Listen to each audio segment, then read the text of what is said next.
All right. 1, 2, 3.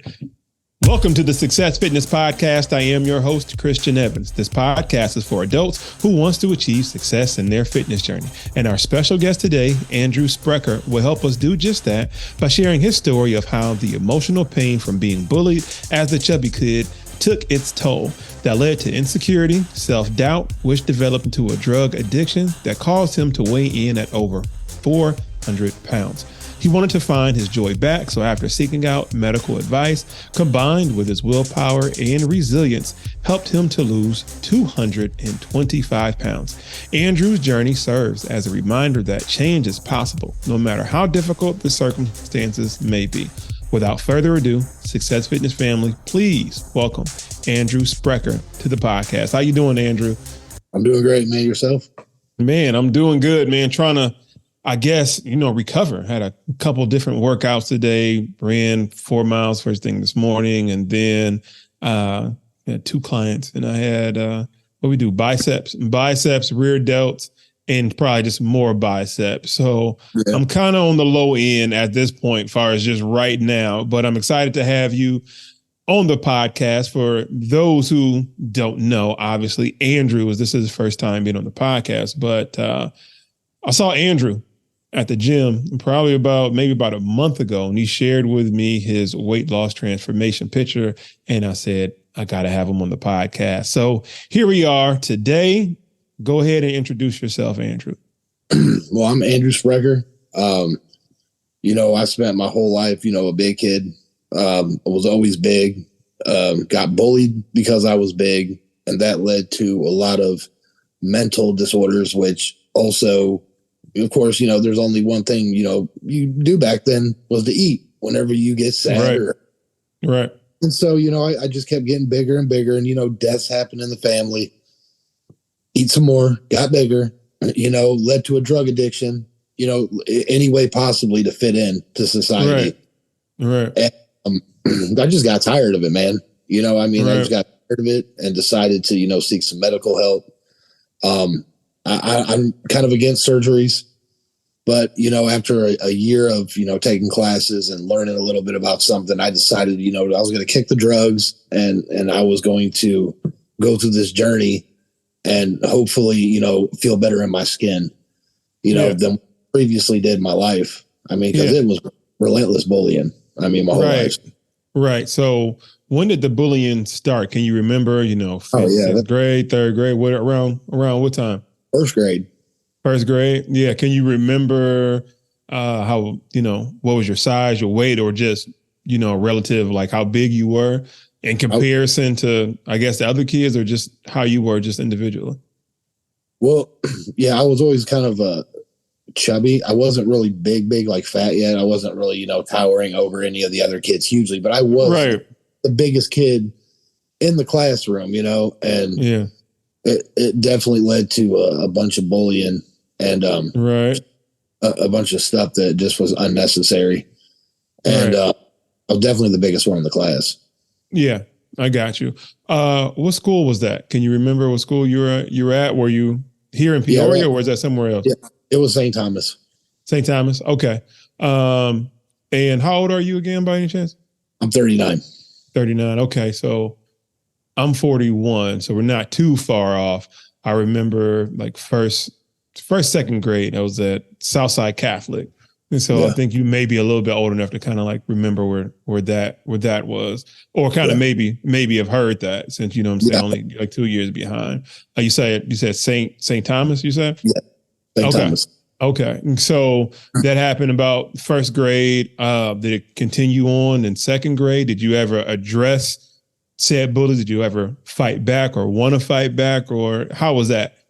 But I remember, it happened my whole school career. And the one time I never was a fighter, I was always and I learned how to fight later on in my life. But I remember 7th grade, I decided I had enough once, and kind of led to me going to the hospital. I got stopped by about 12 kids with steel toe boots. Wow. I ended up unconscious in a front yard and being rushed off in an ambulance to the hospital. And that kind of made my life worse because, of course, every kid in school heard about it. So I got made fun of more for that. Yeah.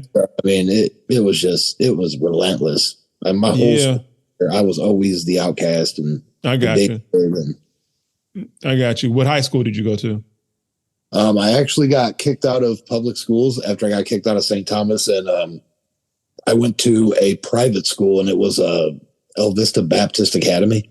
So it wasn't really yeah. But yeah, I got treated just the same there. So because I was Catholic, I got you. I know where El Vista is at. I used to go play basketball at night in the gym. Me and my cousins, a couple times. Well, yeah. So I know a couple other people just from the standpoint of associating with my cousins. So I understand, what that culture is like, over there. It was pretty cool, for the most part. But again, I wasn't, there with you and your experience. And everybody's has a different experience. So during that time, that was a very emotional time in regards to being bullied and how to respond to it. And I'm not really sure if in regards to fighting or lack of fighting or defending yourself in those particular situations, if it came from your upbringing or not. I was always told, kind of just try to maintain your cool, so, I wasn't so much bullied, growing up, but, you get, the snickers, you get, pun intended, people talking about you because I was a heavyset kid too during that time, pretty much all through, grade school, high school, just as well. But I did not experience the bullying part. But when things were said to me, trust me, I wanted to knock somebody's head off. But, I was more in fear of my mom versus whatever those kids could say or do. So was that some of the motivation to not fight back? Or was it just wasn't in your nature? Well, that's our day. Like back in our day, that's what we would fear. We'd fear getting in trouble. After we get in trouble at school, we'd walk around the block for about 3 hours before we went home. So it was mostly the parents that would. Yeah, I got you. Want to get grounded. I knew I was going to get grounded. So that was the lack of fear and the lack of just not knowing how to fight. My dad died at an early age before he could teach me any of that stuff to defend myself. He was starting to teach me to defend myself before he died. Mm-hmm. We're panned out because he died and never really got a chance. So I didn't know how to fight. I got you. Now, your father passing away, you said this was pretty much early, kind of when you were just younger. How did that affect you emotional wise? Because not only are you getting, teased and bullied and picked on and fought on at school because of just your size. Now your father has passed, and how did you respond, let's say emotionally wise, as far as how to deal with your emotions in that aspect? Honestly, I tried to commit suicide. Wow, I got you. Yeah. Yeah, stuff. I've heard, not heard, but I've seen somebody, not anybody I know personally.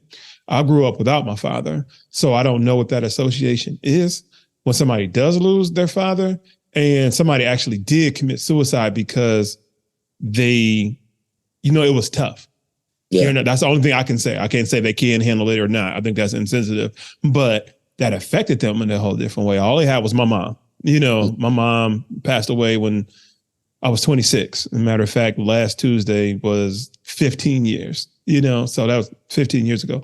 But I can imagine, younger and actually having a solid relationship with your father, a second half of you, and that gets taken away from you. And especially at a time where it's like, I need you the most when you're supposed to be here teaching me to, at least be more of a man like you know what I mean? As far as to be able to defend yourself, how to just stand up for yourself, going from a boy to a young man. So what drove you to just that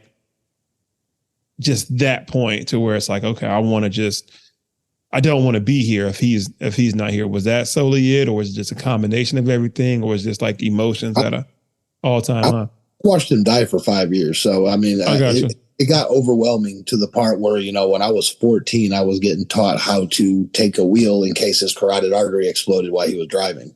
I gotcha. So it was the combination of everything. It was like living my life like that as a child where I should be having fun doing. Right. things. Instead, I'm learning what to do if my dad dies. Yeah. And then the bullying on top of that, it was overwhelming. All of it. It was just all of it together. I just wanted to end it and just didn't want to be on the planet no more. No, I got you. Because life can get tough. Life can get tough. And it's like, what else is there? What else is there to do? Now, during that time, obviously you're still here, thank God. Did you channel these emotions with food? And if so, what did that look like? Oh man, lots of food, fast food, double cheeseburger, McDonald's 24/7, Wendy's, all the stuff that literally is bad for you, like dangerous. I ate it because it was the only way I knew how to cope. Yeah. It was either that or anger. Cope with anger. Yeah. But I tried. I was always an angry person, but I didn't really want to. I was afraid what I could do to people because I would see the dark side, and I didn't want to be like that. So I would eat. Right. Because during that time of emotions, you catch yourself just like your mind is just kind of just going and you just eat. I didn't really recognize that until maybe like in my 30s that I was an emotional eater. You know what I mean? I didn't think about it when I was 20 or whatever, whenever I get mad or just thinking about something and it's just food. It's just food. It's like we almost get caught up into that. I don't know how to really say it, but just get caught up in the phrase of comfort food. You know what I mean? It's comforting. And it's like, what is it comforting? It's comforting the emotions. And, I guess it can be true, but we can all get lost into that. And being that you were, in this emotional state and in this highly emotional state for a while, when did you realize like, okay, no, I'm getting ready to crack 400? What did you notice that? Or was it just one day you just went to, let's say, weight on the scale or a doctor, whatever it is. Now you're 400 pounds. What was going through your mind during that time? Well, I mean, how I saw it was I never really took pictures of myself. You know what I'm saying? Went to a wedding. There's something on my screen. Are you serious? No, but I went to a wedding and got a picture taken of myself, with the girl I was with, it was a wedding. And I looked at those pictures and I'm like, you can't really see that when you're looking in the bathroom mirror brushing your teeth. Right. But seeing through the lens of someone's camera, full body, I was just like, wow, I can't. I was baffled. I was absolutely, and this was just a couple of years ago. This was in 2021, 2020. Gotcha. So again, like me in my 30s, I mean, you really don't see it, until you're like paying attention, just randomly. Right. Now, was it something that somebody said while you was looking at the picture, or was it just you evaluating yourself? It was just, I evaluated myself. Finally caught yourself. I gotcha. And I was like, I'm not saying this because being fat, there's nothing, I mean, some people can't do it and there's nothing against bigger people, but I saw that and I was just disgusted with myself. I was like, I can't believe I let myself get that far, for sure. For sure. No, for sure. Because like you said, you can't really see it. You can't really see it in the mirror like that, or take a gauge of it. And it's once you're standing next to somebody, once you're standing next to somebody and you see your size a little bit more, you see how you may dwarf that person. It's like, no, that person is like really small in comparison to me. And it's like, okay, that's one thing. But then it's like, I'm still bigger than 6 people. You know what I mean? As far as just like, if they're lined up next to each other, you start to kind of just gauge, start to see yourself just differently now that your eyes are awakened in that state. So now that your eyes are awakened in that state, and I want to stay on, you're looking at yourself in that picture. What else was going through your mind? Were you thinking about how you got here? Were you thinking about, okay, now is it time to change? Or was it like, oh, okay, I don't look the best, but what can I do about it? No, I got tired of it. I realized I was the biggest one in the wedding. And I realized that I'm the biggest one usually in most places. And I was like, I was sick of it. I was everything kind of just hit you at once. I got you. Right when I saw it, like right when I like you said, I looked the person. I was like, well, I look like I'm 4 of my cousin right next to me. Yeah. Like, maybe I should change a little bit. And that's when right when I got back to Illinois, I started doing the classes. I got you. So you were out of state. You weren't in Illinois. You moved out for a while? No, okay. I went to Colorado for the wedding. Oh, okay. I got you. Okay. You was in Colorado for the wedding. And did you all drive or did you fly? Yeah, we drove. I got you. I won't fly. Yeah, I got you. Yeah. I got a kind of just fear of heights, but I'll do it if necessary. You know what I mean? If I can time out, if I know exactly how to zone my mind out, for that time, I can be good. I remember, I think this was probably back in 2009, 2010, somewhere around there. I think it was probably maybe like 2010. I went to Vegas with my brother and I thought that the flight was 3 hours and I think it end up being like 4. But I programmed my mind for like 3.5. But then when we got on the plane, I was like, oh no, it's like, more closer to 4. I think I just panicked. You know what I mean? Because I didn't program my mind for that extra either 45 minutes or hour. But while you were driving back home to Illinois, what was that reflection like? Were you still thinking about, that picture and what it is that you plan to do when you touch back home? And what was that plan? I mean, I was thinking about it a little bit, but of course, I mean, what I was really thinking about the entire way home is where we got to eat, but you're right. For sure. That road that's hard to even consider trying to do anything healthy while you're driving back from Colorado. But right when I got back to Peoria, I literally had a talk with my mom because she's been a nurse. So I told her how I felt about it. And she's like, all right, well, maybe you can go to the weight management. And I was like, well, I don't know anything about it. She explained everything to me because of course she's in that field.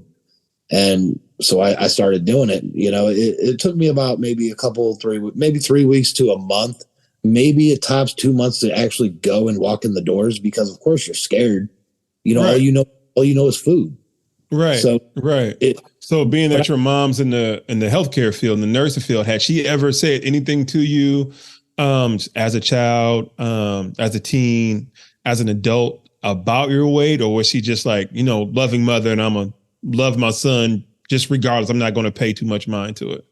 Well, the thing is that in our family, we're all kind of big. So I don't think anybody in the family would realize that we were all, in danger. Same, bro. Same. Yeah. So no, I didn't have any of that. Like I didn't have any of that. Oh, you're eating too much. My grandma would sometimes make little snarky remarks, but that's just how she is. And that's cute. Yeah. But you know what I'm saying? Like, yeah, right. Slow down. Nobody's going to take it, stuff like that. But other than that, no, we were all big people. So we really didn't see anything wrong with it. Yeah. Same thing, kind of like, with my family, you know what I mean? Yeah. I remember the few times that I would talk to my dad, he would always ask me kind of like the same questions. And I catch myself asking my nieces this all the time. Now that I'm older, I kind of understand why. He was like, what would you eat? He's like, what did you eat today? How much you weigh? I'm like, why are you asking me that? And you're just now talking to me after X amount of time. But now that I'm older, I can kind of understand why, because maybe he's looking at, all right, hopefully he don't have what I have, or I understand more about food now. You understand what I'm saying? Yeah. And, at that time, I'm staying with my mom, primarily. And, you didn't say nothing. It was, this is my son. I'm gonna love him, regardless. And I'm not going to badger him down by his weight. I'm not even going to question it. That was the thing. It wasn't even a question. My dad, when I did talk to him, it wasn't a badgering down of questions or whatever. It was just a simple thing. I just didn't personally like it. You know what I mean? Because I'm like, we could talk about, something else. And maybe that's because I knew I was probably like, heavy, or probably got teased one way or another as a kid. Like I said, we've all done with or dealt with the comments. Yours and your situation was a little bit more in depth than mine, but that kind of gives the contrast of, if you're coming from a family that primarily loves to eat, you're going to blend just right in. So now when you talk to your mom, or your mom suggested to you about this, you said weight loss management, what was that and what did that consist of?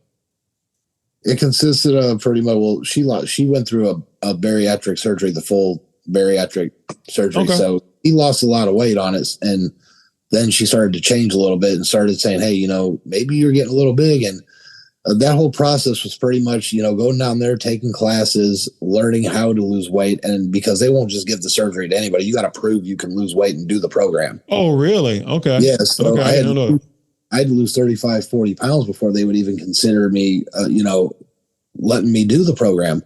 And then after I lost the weight, I had to go through a year of classes, and then the year of classes were done. Then I got approved, and then you go see your surgeon, and then all that stuff, all that fun stuff. And they scheduled the surgery, and boom. Gotcha. Okay. So you were 400. So were you? I was 425 pounds at my biggest. 425 at my biggest, and I lost up to, I want to say 35 to 40 pounds. I got to about 370 something before I was approved for the surgery. Okay. Gotcha. Okay. So when you did lose that weight on your own, was there any second guessing? Like, if I'd done this, I can do this again without the surgery. Did that thought process ever come in your mind, or were you just like, you had a goal of what you wanted, and that was said surgery, and it's like, okay, I'm gonna do what I can to get to it. So now that you kind of took that first step, and that first step involving you losing weight, was there any point during that time where you're like, you know what, maybe I don't need the surgery, I can still just do it on my own? Did that ever come across your mind? Always, as somebody who loved food, always, I ain't gonna lie. I mean, I would want to quit the program the next day and just go eat whatever I wanted. But to lose that 25, 35 pounds, it was hard. I starved myself. And I just wanted to get that surgery because everybody was telling me, oh, you won't be as hungry, and I'm like, all right, good. That's my problem. I'm always hungry. Gotcha. I see what you're saying. Yeah. So, everything was always hungry, right? I was always hungry. So I starved myself to lose that weight just to get approved for that surgery. And I was going to go through it after that because that starvation was not fun.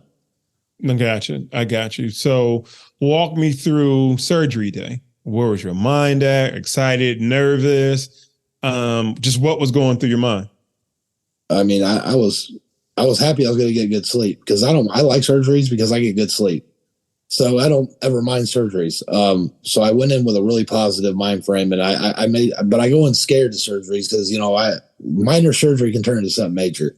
And right. So I always tell people, well, if something happens, I love you, stuff like that. So I always I try going in with surgery with a positive mind. And I did. I was actually really excited, just to kind of start this whole process and start this whole journey.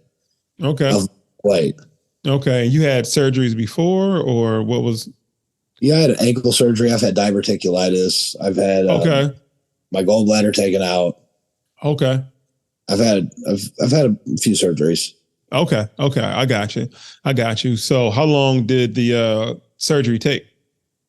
Took about 2 hours. Okay. So how did you feel when you came back to us, when you came back to the world? How did you feel, during that time?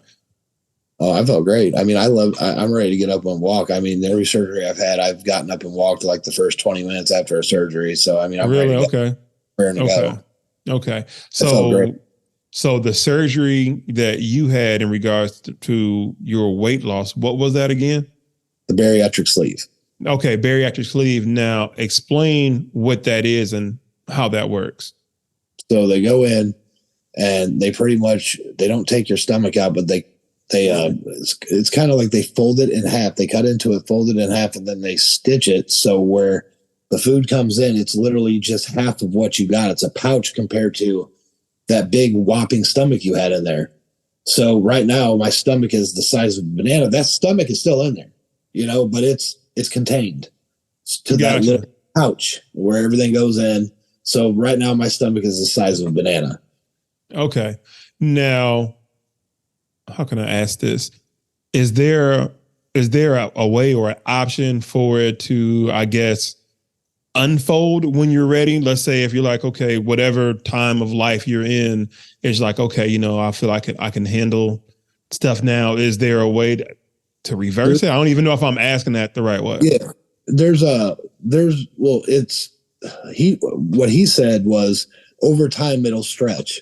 So my stomach will start stretching. And okay. It depends on what I eat. Like, that's why I stay away from carbonated stuff. I try to. It can stretch it, or you can stretch it, or it depends on how good the surgeon is, how far you can stretch it. You know what I'm saying? I've seen people have the surgery that have totally went crazy on food and stretched it to their normal size all over again within 2 months. Oh, wow. That's so fast. you can mess this surgery up if you're not dedicated. Like, this surgery isn't just a savior. If you eat over what you should, if you don't stop when you're full, because of course that's overeating. We don't stop. If you don't stop, right. If you don't stop when you're full, you're going to stretch it. And if you stretch it, you're going to get big again. If you're not dedicated, you don't have discipline, you're going to get big again. Gotcha. I got you. So post-surgery, you're feeling good. You kind of got a new outlook on your fitness journey going forward. Leaving at the hospital, you were what, 370, 365, somewhere in that range? 368, 370, somewhere around that range. Okay. When did you notice the weight start dropping? Let's say 20 pounds. Let's say 20 pounds. How quick did the 20 pounds come off? I think 20 pounds came off in 2 days. Get out of here. I'm dead serious. All I ate was protein yogurt. I got you. Okay. Were you peeing a lot, or were you doing number twos, or what did that look like? I mean, no, I've the first 6 months number twos, man, were not easy. Those were hard with protein, because all I was eating was protein. I totally went on a carb cut. I didn't eat any carbs. Got you. Now, was that by self-choice, or was that the recommended diet for you post-surgery? Well, I stuck to their recommended diet, but they're terrified of carbs down there, and I'm not. I got you. As soon as I learned about what carbs are good and what carbs are bad, that's when I started implementing carbs back in. But I stuck to their diet for a while. They didn't want me to have. They wanted me to have zero carbs. Even to this day, they do not want me having any carbs. None. Really. And what is some of the reasons why? I guess from what they tell you on why not? They say the carbs are bad for you. That you're going to get fat. You're going to get fat back, and they try to. It feels like I don't want to talk bad about them, because they did me a service. I got you. Yeah. But they did. It's all scare tactic. They don't explain the carbs. I mean, they do explain these are good carbs that you can have, but they don't want you to eat the carbs. Like, the surgeon especially does not want you to eat carbs. He said, try to stay away from carbs as much as you can. Just stick to protein. I got you. So now that, you're dropping, 20 pounds now, you said that was happening in 2 days, right? So when did you lose 50? So we're going from 20. When did you lose 50? So you lose fast starting out, and then you'll go through these declines where, like, in a week, you'll start losing slower. You'll see inches, and then you will lose more after that. So I say about maybe 2 or 3 weeks, I was up to like maybe 50 or 60 pounds lost. Get out of here. Yeah. Get out of here. So what was going through your mind during that time when you're like, man, the scale is moving, I'm fitting into different clothes? What was going through your mind during that time? Well, I was kind of mad because I was broke at the time, and all my clothes, none of my clothes would fit. And so I had to go buy. I've already had to buy new clothes like 4 times already. Yeah. It was baffling. It was baffling, but also scary, because there's also such thing as losing too much weight too fast. Okay. So I was a little worried about that, because of course there was on that too. They're saying, if you lose too much, we're going to have to put you in the hospital and put you on an IV tube, or, if I'm not getting the right liquids or nutrients, because they didn't want me losing that fast. Oh, I got you. I was way too fast. Okay. So according to the doctors, they said that you were losing too fast. Yeah. And I know you kind of briefly just mentioned it, but what were some of the additional risks of dropping weight fast? Because I've never heard this part about it in regards to, bariatric surgery, of people losing weight too fast, or the risk of losing weight too fast, of this is going to happen, or this could possibly happen if you continue to lose weight, rapid weight at this pace. So what were some of the, risks associated with that? A lot of the risks. I know a couple of them. One of the risks. Yeah. What they told me was is that because my weight loss was just extreme, it wasn't going from the whole, losing weight to inches. It did for the first 2 months, but after that, it just was rapidly coming off and coming off and coming off, melting like butter. And they're like, listen, if you don't stop losing like that, you're going to end up in the hospital on an IV drip because you don't have any fluids, you don't have any nutrients, nothing. I was pretty much starving my body. I wasn't. I was eating protein yogurts, but I was only eating 2 of those a day. That's not enough for and it was just. That's what they would tell me. They was like, you want to end up in the hospital? And then my mom would tell me, yeah, you'll be in the hospital on a colostomy bag and all types of stuff. And I'm like, all right, well, I don't need all that. So yeah. So like now they're telling you this, that you feel like, man, damned if I do, damned if I don't, now I'm losing weight. Now it's, I'm saying, all this other kind of stuff that, comes with it. Did that thought ever, cross your mind of like, almost like doubt of, was like, man, I shouldn't have got that surgery. Just based off of that type of reaction that, was happening, because I'm pretty sure in your head, maybe because, you've done your research. Let me just go ahead and assume you've done all your research. And in regards to losing weight at this rapid pace, maybe in your mind, that's what you were just going for. It's like, yeah, that's what it's supposed to do. But now they're telling you that's not good. Was that kind of like the dialogue that was going on? And now, like, in your head, you're like, all right, this is, you just kind of just exhale. It's like, man, what am I to do now? Did that ever come across your mind? Or you're like, you know what? I'm sticking to the goal that I set out for. I got paranoid. Like, I got you. Yeah. It was like, well, what am I supposed to do then? And then and my surgeon even started being really lax on me. And he was like, I told him I would eat tortilla shells and he didn't even care, because usually he would get mad, but he didn't even care because I was just losing so much. He didn't care. And he was like, wow, he didn't know how to fix it. I didn't know how to fix it. And I regretted every moment of that surgery during those times. I mean, because it was like, I don't want to be like skin and bones. Yeah. I don't want to be the crypt keeper. Yeah. Face off, what I'm saying, sunk in and everything like that. Yeah. I got you. Now, during this time, were you in the gym? Were you working out at all? And prior to surgery, had you ever worked out prior to that? I hit the gym prior when I was younger with my friends a couple times, but I never took it seriously. I hiked after my surgery. They wouldn't allow me to lift any weights for like 3 or 4 months. So I hiked after my surgery. I did that religiously for about 3 months. And okay. Before I hit the gym. And then I started doing the treadmill at the gym and I was watching everybody hit the weights. And I don't know if you want me to talk about that right now, but I'll wait till you ask me. Yeah, no, that's fine. That's fine. Yeah, that's fine. That's fine. I was watching people hit the weights and just, I'd go there at midnight every night, Planet Fitness, and I would just walk on the treadmill for an hour every night. And I would just admire these dudes because there was some big dudes that went into Planet Fitness on their shit. Yeah. And I was, man, dude, I want to look like that, and yeah. And so I started going home and watching these motivational videos and stuff like that and watching Rich Piana and a bunch of other people. And I was just like, I got engulfed in that whole world. It just sucked me right in. I got you. Okay. So now that you see some additional physiques that, you can, admire, like, okay, I'm trying to go for that size. I've done that too, and again, that's why I always believe in each one, teach one. And, just always trying to learn from somebody. Cause at times, and I'll pretty much speak up for you. Cause you're about 6 foot. I would say probably about 6'1" as far as I'm guessing. Cause I know I'm like 6'3". And in regards to being 400 pounds, and I've been there too, it is challenging to see physiques that kind of match our height range. You understand what I'm saying?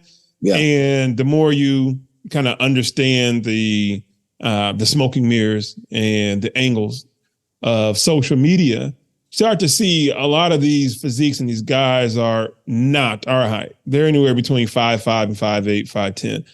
And 400 pounds or even 200 pounds looks totally different on somebody's 5'5", 5'8" versus somebody who's our height. You understand what I'm saying? Yeah. So you see some physiques that kind of send you down this YouTube pathway to try to see, how can I achieve that?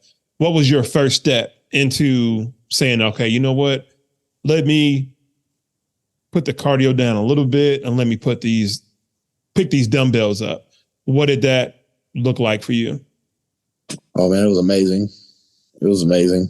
Started watching these videos and I started hitting the weights and feeling good about it. You know, and I wasn't seeing results right off the bat.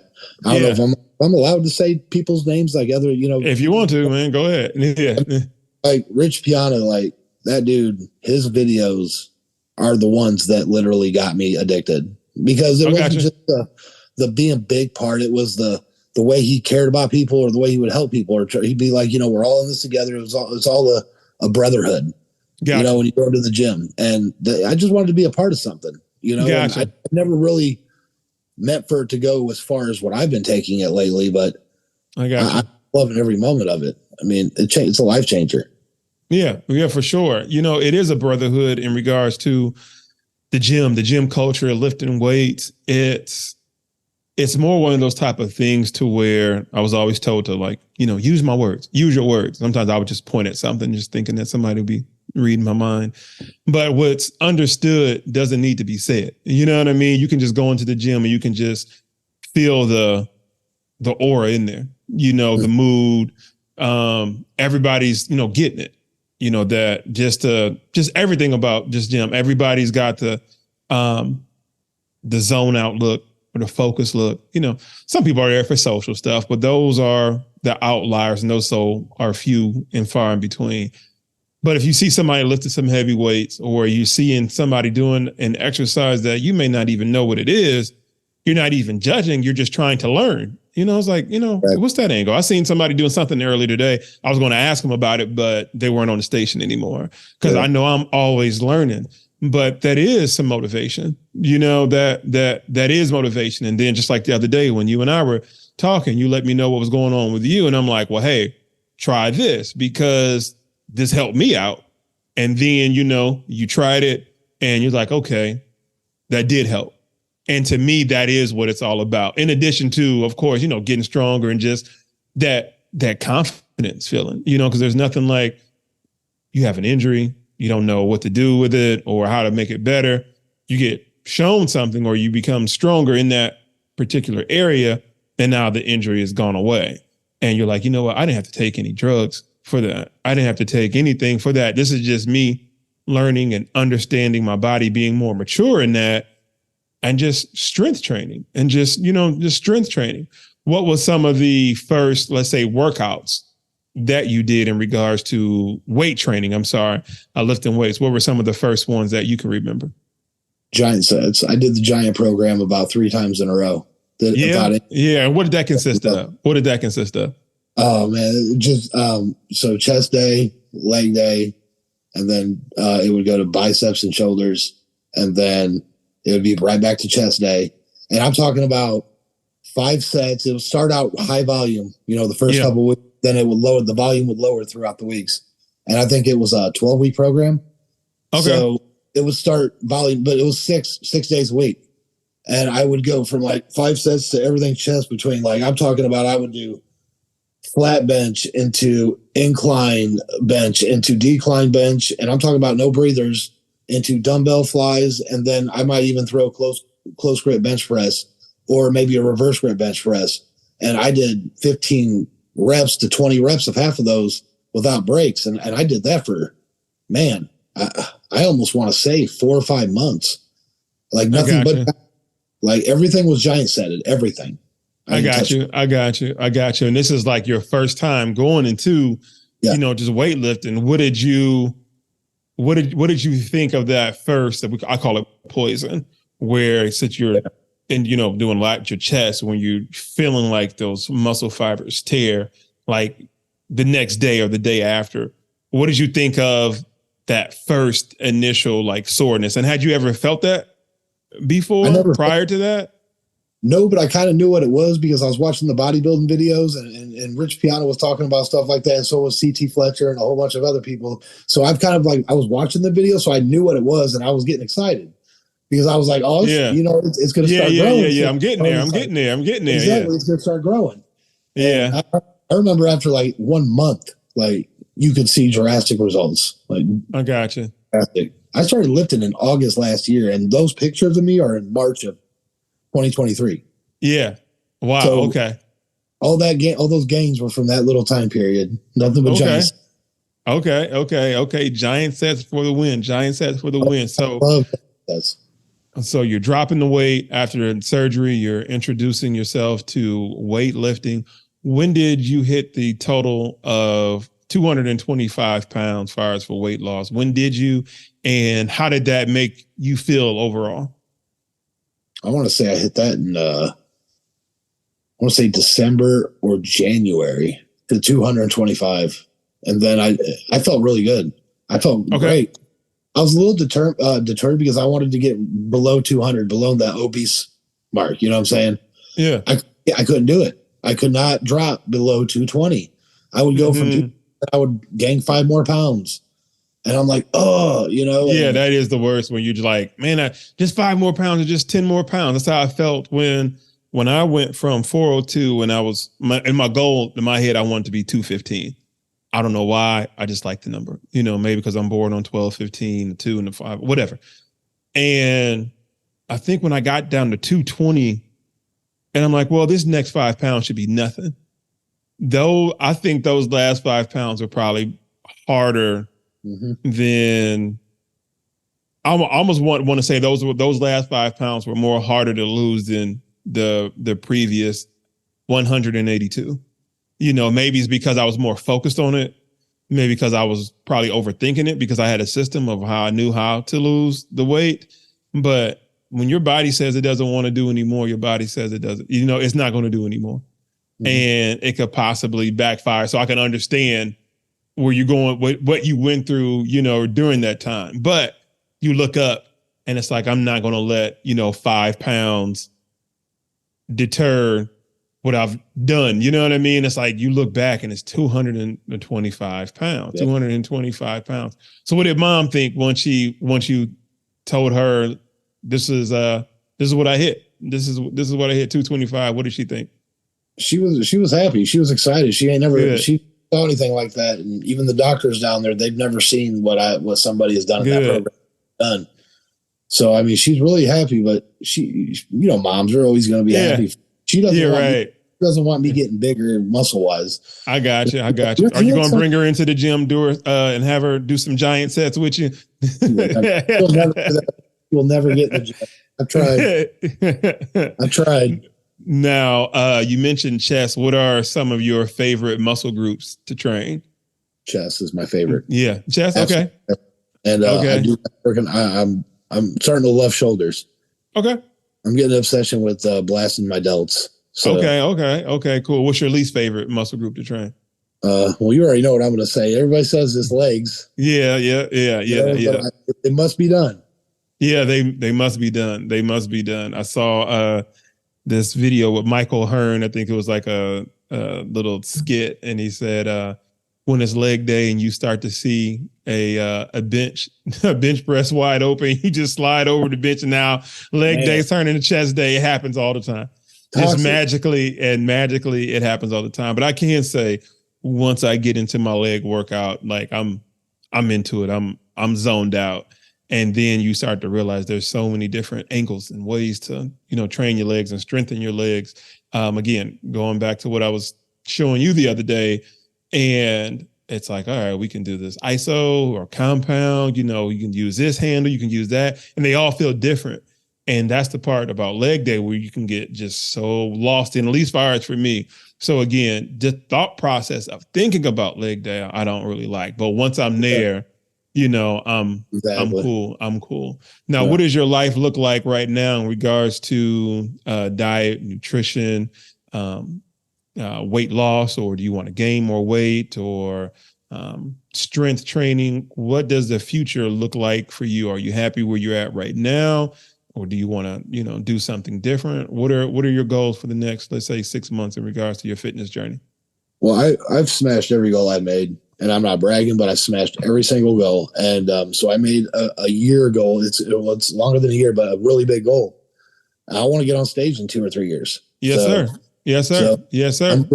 I'm going to build up the muscle to fill out all these gaps that I got from the fat. And I'm gonna get on stage in 2 or 3 years. That's my goal, and I'm determined. So.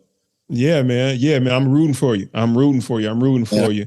And anything I can do to help you get there, man, I'm here for you because your story is inspirational, man. Just talking.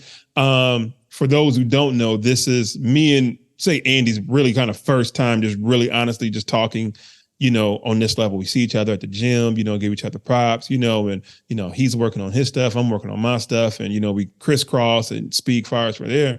But yeah, man, truly inspiring, Now, I appreciate it. No problem. What major life lesson did you learn after losing weight that you can now share with somebody who's listening to this or watching this, who are just on the brink about either getting the same surgery you had or just starting their fitness journey, their weight loss journey? What motivational quotes or what motivational things can you tell them that you've learned about yourself that can help them get started or just keep going? Well, I live by the whole whatever it takes mantra. You got to be willing to do whatever it takes to achieve your goals. And if you're tired of being fat and you're tired of all this crap, then you got to do whatever it takes, whether it be, cutting carbs, doing diets, a weight loss surgery. You got to be willing to do that. And if you're not willing to do that, then it's never going to happen. And I'm going to tell you, it's one of the best decisions in my life that I don't regret anymore because my life has changed for the absolute better. Nobody looks down when I walk into places. Well, I mean, a couple of people, but nobody looks down, when you're big and you walk into a place now, I get more respect. People talk to me, people come up and are social. And I don't know, I don't feel like I'm a big walking, piece of mold walking around anymore. I pretty much fit into society, I feel like. And it's unfortunate that we have to go that far to do that or feel like that, but we live in a cruel world. So if anybody, wants this, you can achieve it. You just gotta be willing to do whatever it takes. Man, that's so true. You saying that in regards to not feeling like almost, let's say for time's sake, an outcast, right? All because of your weight, and your size, going back from even, your childhood to just, being, bullied or outcast one way or another to now, when you get older and, you start to lose your weight, all that between time, you do feel like that. And I can relate to that. I'm pretty sure if you're listening right now, to those who are listening can possibly feel like that too. And you do see how people can change just based off of your appearance. And you do take a step back. You're like, you question if it's real. You know what I mean? It's like, it's not even so much, this is all I had to do, or yeah, right. You're still trying to just learn what it is. That's why I'm hesitant. Cause it's like, there's so many different angles you can look at that as, you know what I mean? And it's like, no, you wouldn't talk to me then, but now you will, or people are more receptive. And what is that? And you have to find whatever conclusion that is for you. I know I'm still learning. I've gotten a lot better at it, but me being kind of, reclusive to begin with, I just question a lot of things. If anything, like losing weight, it did kind of cause me to kind of back up off of, people a lot more, because you start to see attention, and not all attention is good because they have different intentions. And it's like not to fall into, oh, everybody likes me right now. I think that's what I'm trying to get to. When that does happen, we can fall into the, oh, everybody likes me right now if you're not grounded enough. But if you're grounded and the reason why you wanted to lose weight, I think you will be good. Let everybody know where they can reach you at online if they want to connect with you, ask you some more questions about your weight loss journey, or just, see what you've been doing in the gym. Let everybody know where they can reach you at, IG, website, or whatever. My Instagram is Sprecher Andrew. He'll probably put that up on the site in case you have trouble spelling that. My Twitter is Andrew P Town. You'll know it's me by Obi Swole Kenobi, huge Star Wars fan. I just started the TikTok again. That's I don't even know what my TikTok is, to be honest with you, because I just started it. So you guys can find that. But I'll start posting more videos. I call myself the motivator and the unmotivated. So if you guys have any questions, need any kind of advice, I don't like to give nutrition advice because my situation is a lot different than some people. If you have any bariatric advice you need, or weightlifting advice, or just want to talk, hit me up. No problem. I love it. I love it. I love it. And if you found inspiration in today's podcast and would like to support, then sign up to my weekly newsletter, the Success Fitness Newsletter. You'll get access to my new ebook, my new free ebook, How Many Calories Should I Eat? It's a guide with resources within to find your daily caloric and macro intake to ensure reaching your fitness goals. You'll also get access to my private Facebook community, Success Fitness Family. Success Fitness Family on Facebook. Had a brain fart right there. Success Fitness Family on Facebook. And you also get weekly emails when this podcast publishes every Sunday at 12 p.m. Central Standard Time. The link to sign up to the Success Fitness newsletter will be in the description. Thank you for listening to the Success Fitness podcast. And remember this, if it's not making you stronger, chant more weight, more weight, more weight. Peace out.